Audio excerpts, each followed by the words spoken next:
Okay friends, तो अभी हम लोगों ने डुअल भी पढ़ा और डुअल पढ़ने के बाद फिर हमने एक आपको कॉन्सेप्ट पढ़ाया, inequalities in wrong direction.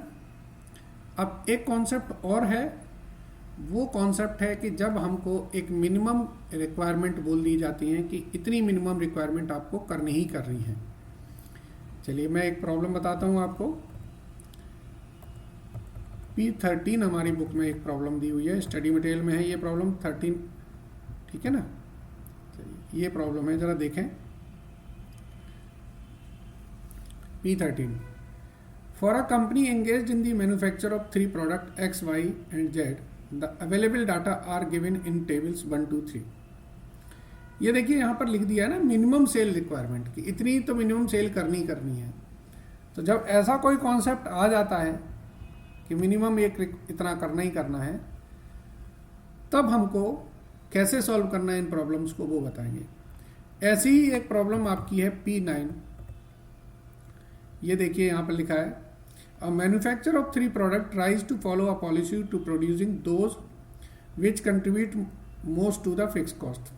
However there is a policy of recognising certain minimum sale requirement.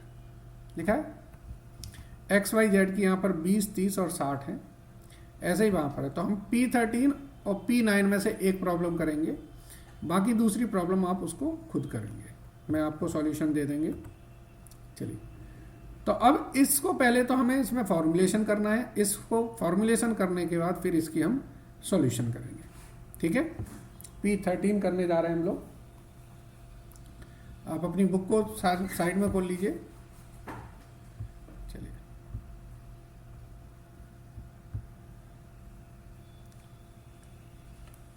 P13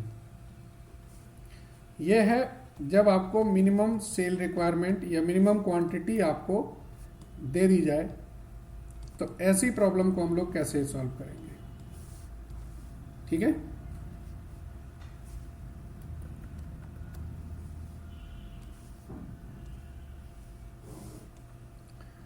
तो हम क्या लिखेंगे, हम लिखेंगे late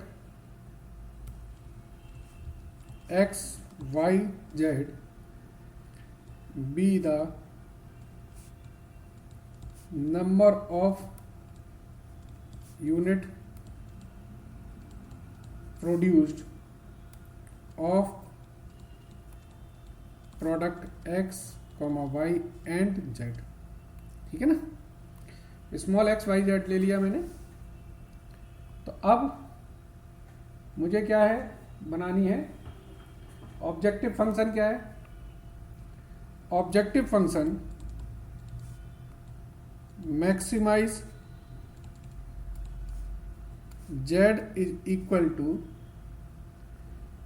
10x plus 15y plus 8z, ये तो दे रखा है प्रॉफिट। सब्जेक्ट टू कंडीशन डाल देंगे। क्या कंडीशन है देखें, x plus 2y plus 2z,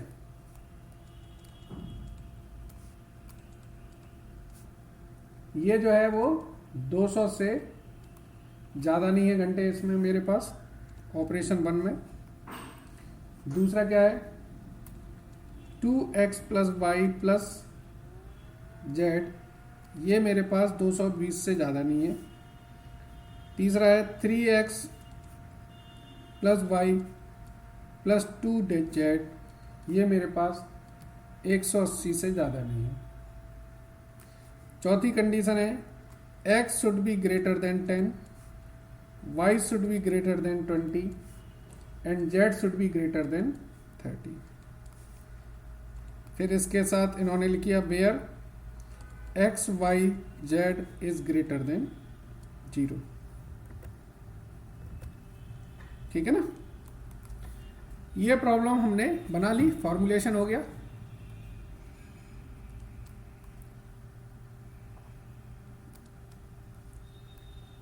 अब क्या करना है, अब इसको सॉल्यूशन करना है। तो जब हमें पता है कि एक्स वाई जेड की वैल्यूएशन हम इससे कम नहीं कर सकते हैं, तो हम लिखेंगे, अब हम कर रहे हैं सॉल्यूशन सिंप्लेक्स मेथड से करेंगे क्योंकि एक दो से ज़्यादा वेरिएबल हैं। तो सिंप्लेक्स मेथड से सॉल्यूशन करने से पहले हम लिखेंगे लेट x जो है हमारा वो कितना है 10 प्लस a है, y जो है वो हमारा 20 प्लस b है, और 10 प्लस a की जगह हम a प्लस 10 करें तो ज़्यादा अच्छा लगेगा, सुंदर दिखेगा। तो हम लिख रहे हैं let x is equal to a plus 10, y is equal to b plus 20 and z is equal to c plus 30। ये हमने एक एजम्पशन ले ली कि ए वो है जो हमारा मिनिमम रिक्वायरमेंट के बाद है, where a b and c are the quantities above the minimum sale requirement। ठीक है, ए बी सी जो है वो क्वांटिटी है जो मिनिमम सेल रिक्वायरमेंट के ऊपर की क्वांटिटी है। तो प्लेस कर देंगे, put these value in the above equation, करें प्लेस इक्वेशंस। तो z is equal to maximise, z is equal to क्या आएगा 10 into a plus 10 plus 15 into b plus 20 plus 8 into c plus 30 subject to a plus 10 plus 2 into b plus 20 plus 2 into c plus 30 is less than 200, 2 into a plus 10 plus b plus 20 plus c plus 30 is less than 220, and 3 into a plus 10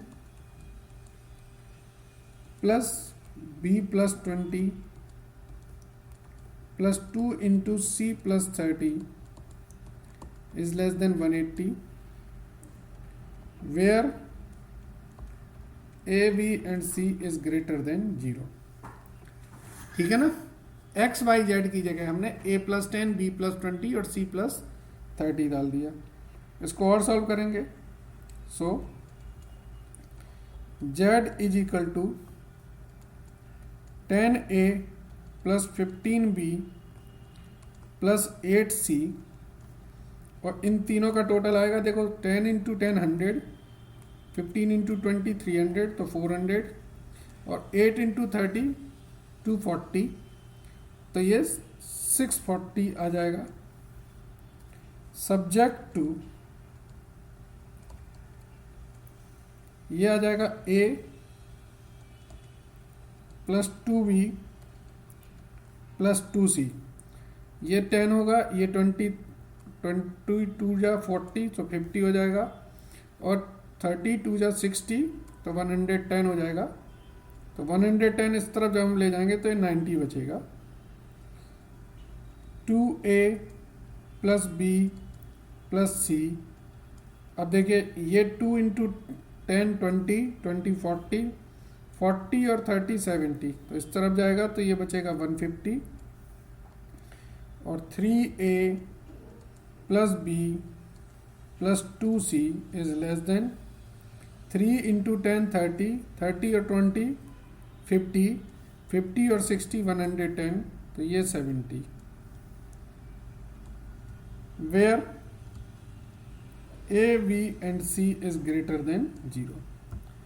तो ये जो step है, इतना जो हमने ये काम किया है, ये स्टेप एडिशनल स्टेप आ जाता है हमारे मिनिमम सेल रिक्वायरमेंट वाले केस में। इसके बाद फिर हम नॉर्मल सिंप्लेक्स टेबल लगाएंगे इस पर। तो चलिए नॉर्मल सिंप्लेक्स टेबल लगाते हैं इसी के ऊपर, ठीक है।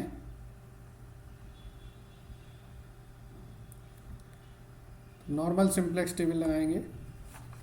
अब हम क्या करेंगे, सिंप्लेक्स का स्टेप 1 क्या है, रिमूव इनइक्वलिटीज। तो रिमूव इनइक्वलिटीज करेंगे तो z इज इक्वल टू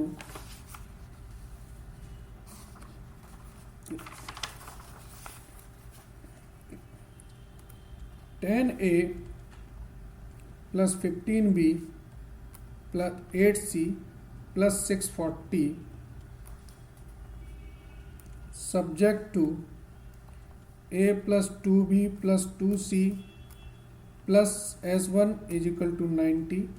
तो यहाँ पर कंट्रीब्यूशन आ जाएगा S1 का 0, 2a plus b plus c plus S2 is equal to 150। तो यहाँ पर S2 का कंट्रीब्यूशन आ जाएगा 0 S2, और 3a plus b plus 2c plus S3 is equal to 70। यहाँ पर S3 का कंट्रीब्यूशन आ जाएगा where a b c is greater than 0। Step 2 में जाएंगे हम, तो हम क्या लिखते हैं, put a b c is equal to 0। जब हम ए बी सी तीनों को 0 कर देंगे तो S1 इज इक्वल टू 90 आ जाएगा, S2 इज इक्वल टू 150 आएगा and S3 is equal to 70 आएगा।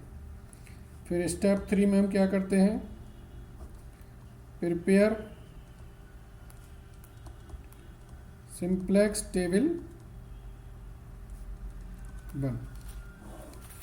सिंप्लेक्स टेबल 1 बनाएंगे, कैसे बनेगी,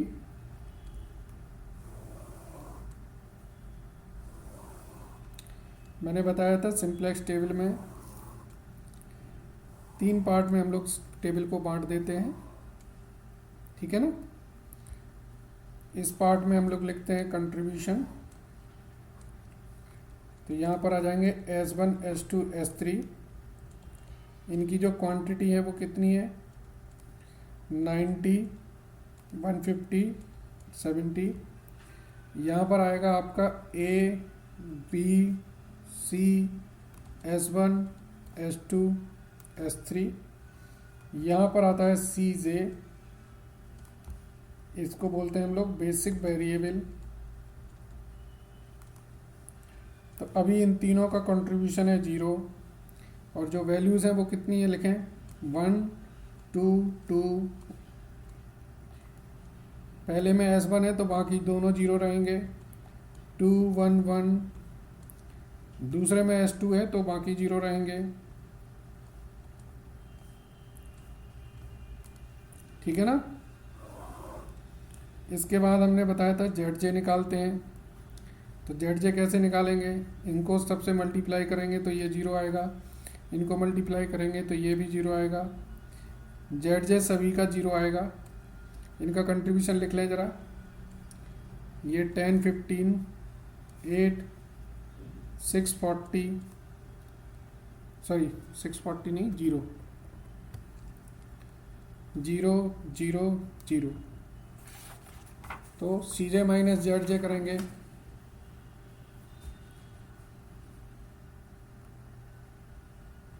ठीक है ना। तो CJ माइनस ZJ करेंगे तो ये आएगा 10, ये 15, ये 8 0 0 0। अब आपको हाईएस्ट पॉजिटिव वैल्यू मिल गई है। तो जब हाईएस्ट पॉजिटिव वैल्यू मिल गई तो इसको हम सर्किल कर देते हैं, बताया था। ये क्या कहलाएगा हमारा, की कॉलम, इसी को हम बोलते हैं इनकमिंग वेरिएबल। फिर यहाँ पर हम लोग रिप्लेसमेंट रेशियो निकालते हैं। तो रिप्लेसमेंट रेशियो का मतलब होता है क्वांटिटी अपॉन की कॉलम।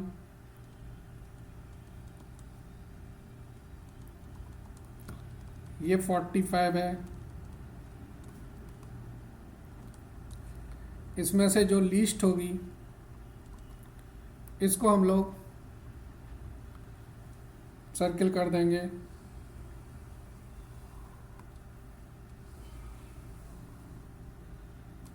ये हमारी कहलाएगी की रो, ठीक है। ये हमारा की एलिमेंट है और ये बाकी दोनों हमारे करस्पॉन्डिंग एलिमेंट हैं, बताए हैं आपको, ठीक है ना। चलिए अब नई वैल्यू बनाएंगे हम।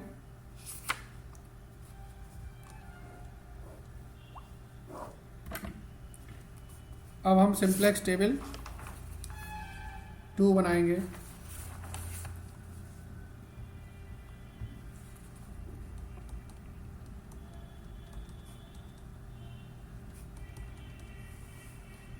जब सिंप्लेक्स टेबल 2 बनेगी, मैंने उसमें बताया था कि की एलिमेंट हमारा क्या होना चाहिए, 1 होना चाहिए, और करस्पॉन्डिंग एलिमेंट हमारा 0 होना चाहिए।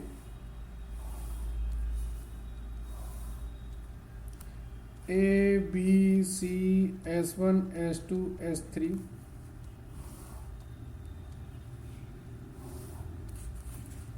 यहाँ पर पहला है कि की एलिमेंट हमें 1 रखना है। तो हम देखेंगे ओल्ड वैल्यू क्या है किसकी, की एलिमेंट आपका की रो में होता है, तो क्वांटिटी ए बी सी S1 S2 S3। तो इसकी ओल्ड वैल्यू देखें की रो की क्या थी, ओल्ड वैल्यू है हमारी 90 1 2 2 1 0 0। हम क्या करेंगे, ये की एलिमेंट है हमारा, तो हम डिवाइड कर देंगे की एलिमेंट से, तो नई वैल्यू निकल आएगी की रो की 45 1/2 1 1/2 0 0, ठीक है ना। दूसरा हमारा है करस्पॉन्डिंग एलिमेंट,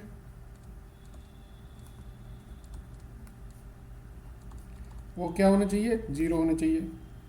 तो 2 करस्पॉन्डिंग एलिमेंट आ रहे हैं इसमें। तो पहला करस्पॉन्डिंग एलिमेंट है S2 में, तो उसकी जो वैल्यू है ओल्ड वैल्यूज़ वो कितनी है, 150 2 1 1 0 1 0। करस्पॉन्डिंग एलिमेंट है 1 और मुझे 0 चाहिए यहाँ पर।